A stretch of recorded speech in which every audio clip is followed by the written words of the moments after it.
Bonjour à tous. Cet exercice porte sur les circuits logiques combinatoires.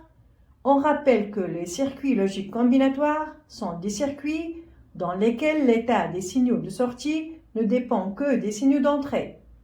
Les états antérieurs n'ont aucun effet sur la sortie.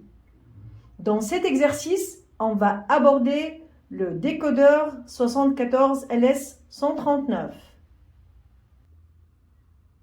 L'énoncé de l'exercice est le suivant.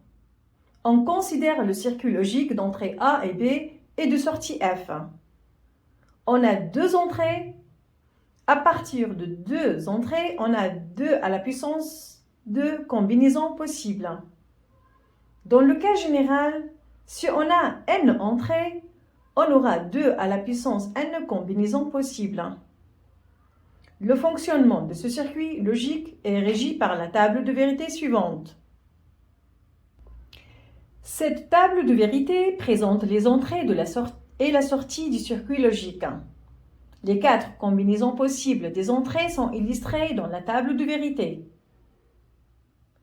Ces 4 combinaisons possibles en binaire sont équivalentes en décimales aux valeurs suivantes 0, 1, 2, 3, comme le montre le tableau suivant. Donc, vous avez ici les 4 combinaisons possibles.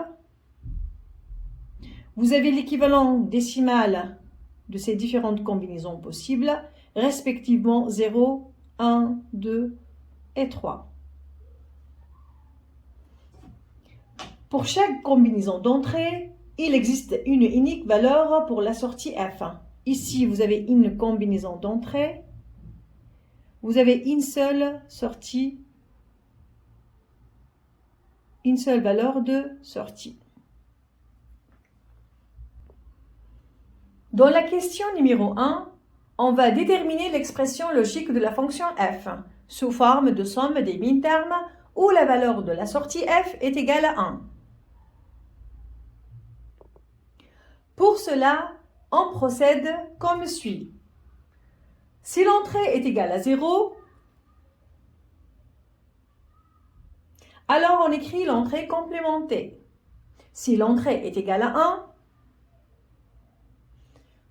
alors on écrit l'entrée. Dans la table de vérité, la sortie f est égale à 2 pour deux combinaisons d'entrées.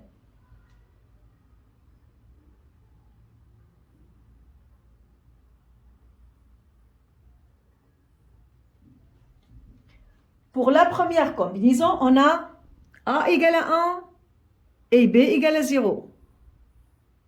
Donc, on écrit B bar A. Pour la deuxième combinaison, on a A égale à 0 et B égale à 1. Donc, on écrit B A bar. En ce qui concerne le premier terme B bar A, ce terme égale à 1 lorsque B égale à 0 et A égale à 1. Donc, l'équivalent décimal de ce nombre-là est égal à 1.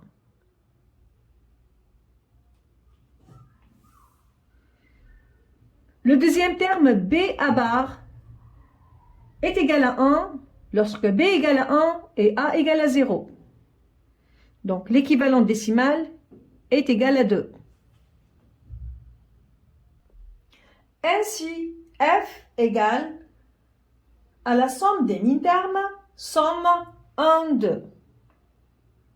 Or, Y1 est égal à B bar A et Y2 égale à B A bar, voire rappel. Ce qui implique que F égale Y1 ou Y2.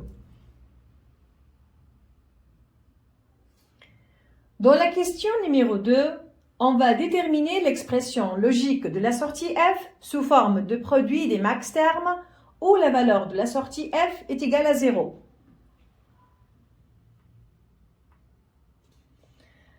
D'après la table de vérité, la sortie F est égale à 0 pour deux combinaisons possibles.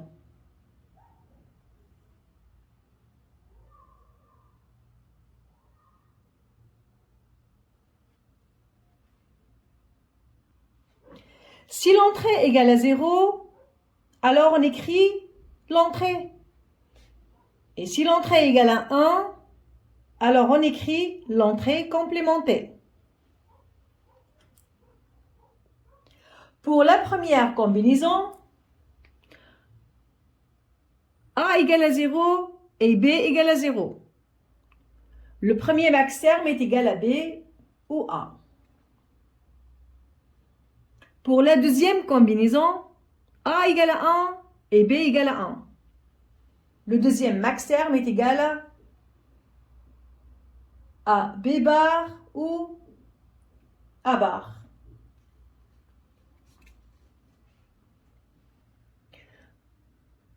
Donc, le premier max terme est égal à B ou A. Ce terme-là, quand est-ce qu'il est égal à 0? Lorsque B égale à 0 et A égale à 0. Donc, l'équivalent décimal est 0. Le deuxième max terme, quand est-ce qu'il est égal à 0? Lorsque B égale à 1 et A égale à 1. Donc, l'équivalent décimal est 3. Ainsi, F est égal au produit des max termes. Produit 0, 3. Or, Y 0 bar égale à B ou A.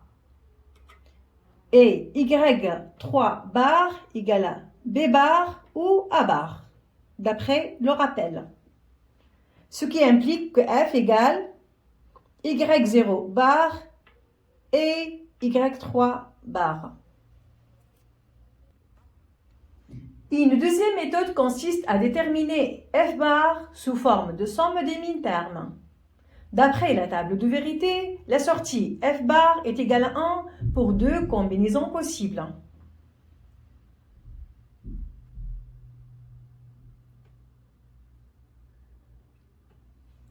Pour la première combinaison, A égale à 0 et B égale à 0. Le premier min-terme est égal à B bar, A bar. Le deuxième min-terme est égal à B et A.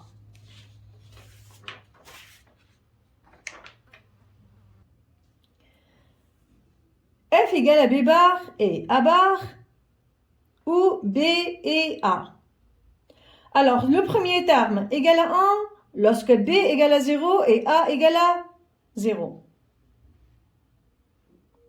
Donc, l'équivalent décimal égale à 0. Le deuxième min-terme, c'est B et A. Ce terme-là est égal à 1 lorsque B égale à 1 et A égale à 1. Son équivalent décimal égale à 3. Ainsi, F bar est égal à somme des min-termes, somme 0,3. Or, Y0 est égal à B bar et A bar.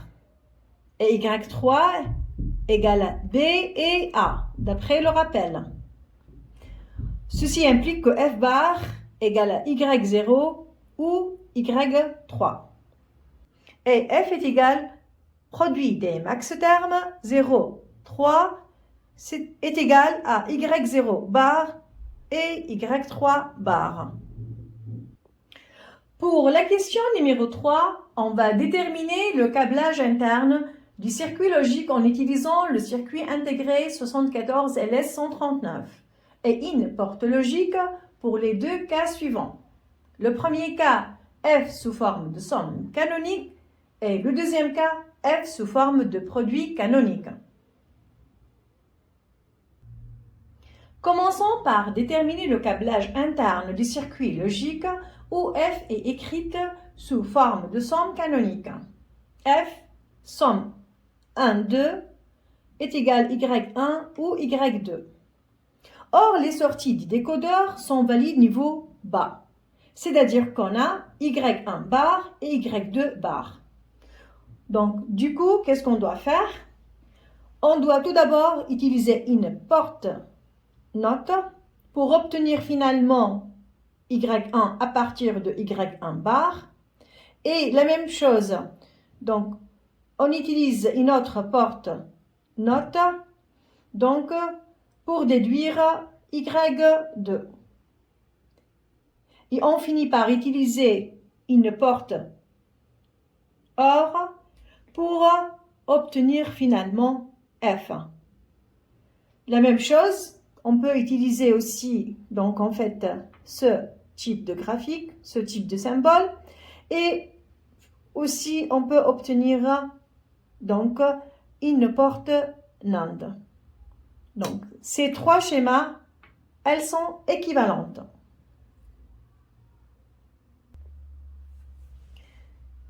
Ainsi, on obtient le schéma de câblage où F est écrite sous forme de somme canonique. Vous avez votre circuit intégré, le 74 et le 139. Donc, on a A et B, ce sont les entrées. E, c'est une entrée de validation. Et il possède 4 sorties. Y0, Y1, Y2, Y3. Et qui sont valides niveau bas. Donc, les sorties, ils vont être Y0.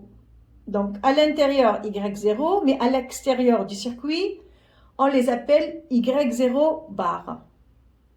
Donc, finalement, on a 4 sorties, Y0 bar, Y1 bar, Y2 bar, Y3 bar. Pour obtenir le circuit logique final, donc, on doit utiliser une porte NAND, comme le montre la figure suivante. Les deux entrées de la porte NAND, c'est respectivement Y1 bar et Y2 bar. Pour le cas où F est écrite sous forme de produit canonique, F égale produit 0,3 égale à Y0 bar et Y3 bar. Cependant, les sorties du décodeur sont valides au niveau bas, c'est-à-dire que l'on a Y0 bar et Y3 bar. Donc, du coup, on utilise une porte NAND. Le schéma de câblage de la fonction f sous forme de produit canonique, elle est illustrée par le schéma suivant.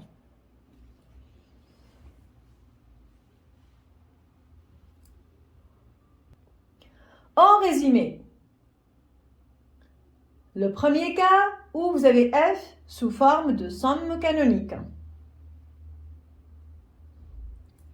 Donc, si vous avez les sorties du décodeur sont valides au niveau bas, donc vous devez utiliser une porte NAND ou l'équivalent. Et si les sorties du décodeur sont valides au niveau haut, donc on utilise une porte OR.